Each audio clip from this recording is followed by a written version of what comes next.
to BBTV. I'm absolutely honoured today to be joined by my darling daughter, because we wanted to have a session that really pays attention to the fact that the Social Dilemma film has just been released on Netflix. It's caused a furore of conversation, very, very publicly criticising social media platforms.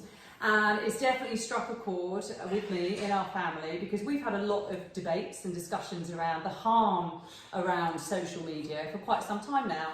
And I thought, rather than pontificate and give my own perspective, I would actually interview my dear daughter to get her perspective on the dangers or the joys of social media.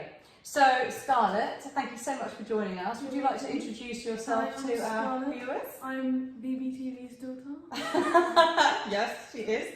And how old are you, and what do you do every day? I'm 16 and I go to college. And which A-levels are you doing? Business, media and psychology. Fantastic. So you're really interested in terms of brain development, psychology. Yeah. You're interested in how everything impacts our behaviour and how our psyches evolve and develop. So that's why I'm very interested in the conversation we're about to have. So can you start by giving us a little bit of context setting, please, in terms of how you consume social media yourself? So just give me an indication of which of the platforms you spend time on, and how much time do you spend on them? So I'd say main social medias that I use would be Snapchat, TikTok and Instagram. Most of my time spent on TikTok because it's the most addictive. Okay. Snapchat I'll just use to talk to my friends, just see what everyone's up to, and Instagram you just look at quotes or memes or people's pretty pictures. Okay, so you started off that response by talking about addiction, Yeah. and I know that we talk about this a lot at home in the family. Tell me about the addictive nature of social media and how you feel that personally, how that impacts your relationship with the different platforms that you've just described that you use, and more broadly within your peer set. What's social media addiction all about So from your perspective? I don't know too deeply into the science behind it, but I know that when you get a notification or when you get the satisfaction of watching an interesting thing, you will automatically have dopamine, serotonin released in your brain, and the easy access to this release of serotonin and dopamine it makes it more addictive because you're constantly getting it from simple things, meaning it's highly addictive and it's hard to come away from. Okay. And another impact of this is how it affects people's attention span, because when you're looking at something and automatically getting a release, it's really hard to do easy tasks in your everyday life. And I think this short attention span and this addictiveness that social media brings makes stuff like procrastination a big thing for teenagers, which I think people of your generation don't really understand. But and ADHD, it causes so many people to suffer with ADHD. Okay. And it just means that everyday tasks that are just so easy and sitting in a lesson for an hour actually can be really hard and exhausting, and you can't bring yourself to get up and do that piece of work. It's very hard, but everyone has to. So you're identifying that as being a problem, as having a negative impact. Yeah. You're very self-aware, and I know that you are perceptive, and I'm proud that you are, and probably potentially advanced in your perceptivity, but in terms of being aware of that, you recognise it as bad and having detrimental impact. Yeah. But are you doing anything to try and increase your ability to focus and respond to that addictive nature and reject that dopamine desire and craving, so that you manage yourself better and differently? I know that there's a tactic that people use. It's called a dopamine detox. Tell me about that. So you reward yourself basically with phone time, but you put your phone away for a long period of time and go back on it. But I think specifically on my generation, it's very, very hard to do so. Stay away from social media, delete your socials, because it means that you're extremely out of touch almost an outcast if you do something like that. Okay. So there is a personal and societal benefit to being part of these platforms. Yeah. What is going to happen to you if you come off the platform? I just won't know what's going on. I won't get invited to stuff. I won't just be able to speak to my friends. They won't be able to update me on anything that I need to know about. Okay. Or tell me of the homework or something. Okay. So you feel there's a real necessity to be on these platforms. Yeah.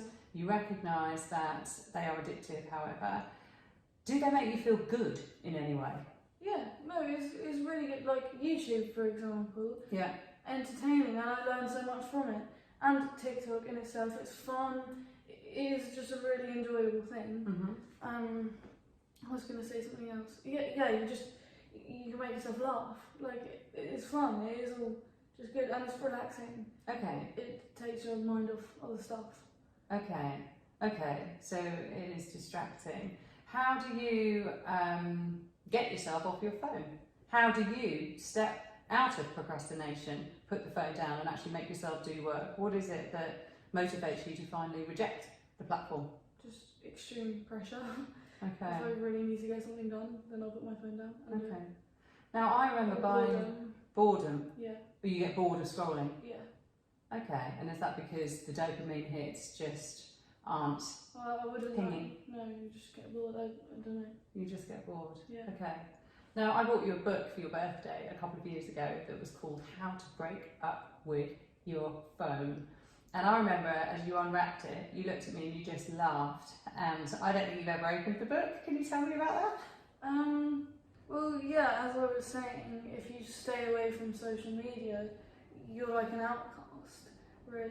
Okay. Like, it would affect my mental health in a really poor way. So I saw that, assumed it was a joke, probably, and just I wouldn't be interested in that anyway. So actually this conversation is really just telling me that social platforms are a necessity because they connect you into your group, and we know that naturally we're tribalistic and we all want to connect. That's a natural human desire and need. But I know that we've talked previously in the past where you've said that you're envious of my teenage years and how I was able to exist. Definitely. Well, that's my point. Everybody is on social media. Therefore, you've got to be a sheep. Otherwise, you will be an outcast. Okay. And in your generation, nobody was on it, so it wouldn't be an issue. Or if only a few people had it, then it also wouldn't be an issue if you didn't. Yeah. Like people of your generation, it doesn't really matter if they're on social media or not. Yeah, well, we try. Yeah. We try for business benefit, and we grapple our way through, and some of it's not very good, but we try. But yeah. So what would you like to change in terms of your consumption habits and usage? Thank you, Rex. Rex has an opinion on that. Rex? If I could change anything, if it was just less addictive, that would be better. And I also think you haven't asked me about this yet, but when it comes to teenage girls comparing themselves constantly to other teenage girls, that is also a massive issue. And it's not just girls, it is boys as well, I understand that.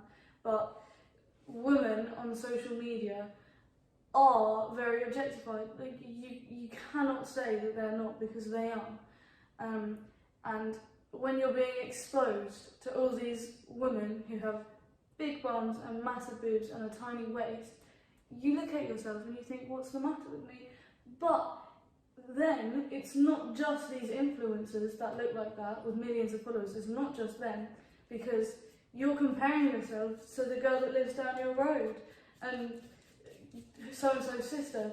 It's not just these models who edit their pictures or whatever to make themselves look crazy. It's like girls will compare themselves to their friends who look like these models. And how does that make you feel? Well, it's awful. It's not nice. And Ashley was telling me that people would definitely... Ashley, Scarlett's older brother. Definitely compare themselves to me. Okay, well they see you as the beautiful icon. Yeah. And so they feel intimidated. Yeah. I mean, it's just a toxic cycle. It's hard to break out of. it's a But I wouldn't say that's just due to social media. That's society in general.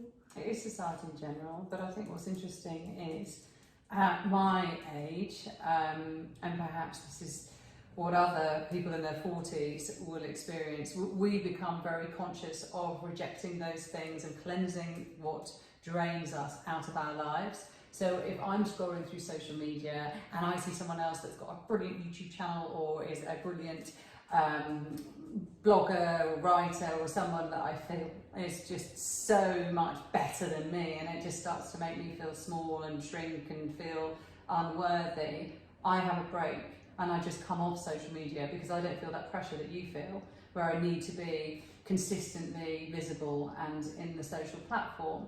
So I'm able to do that, but I think for your generation, you can't escape. And so it's really taking its toll mentally on you, and I think that's reflected in the statistics around anxiety disorders and organisations like CAMHS, which are for children and adolescents that need mental health support, that they are deluged. And there are all sorts of statistics that indicate that children are suffering from mental anxiety at an unprecedented rate. And so we know that this is because of social media. But what, if anything, can you do to make yourself feel better and less hampered by the pain of social media? Well, I think the way around it would be changing your own mindset and looking at girls and appreciating their beauty as opposed to comparing yourself to them. But it's very, very, very, very hard to do so. Very hard. Like, I don't know how I could achieve that personally. So what would be your last piece of advice to anybody watching who can relate to this? If you're addressing your peer set, other 16-year-old girls that are feeling all the emotions that you're feeling and under this pressure to be present on the platforms, what advice would you give them? I'd say you shouldn't compare yourselves to these girls, because things like angles and filters and editing does exist, and we need to take a step back and appreciate everyone's beauty, as I was saying. Well, I know it's hard to get into that mindset, but yeah, that's what I think. Oh, darling, I wish it was easier. I really wish it was easier for you, and I wish it was easier for everybody. And I'm sorry, it's so hard. I really am sorry.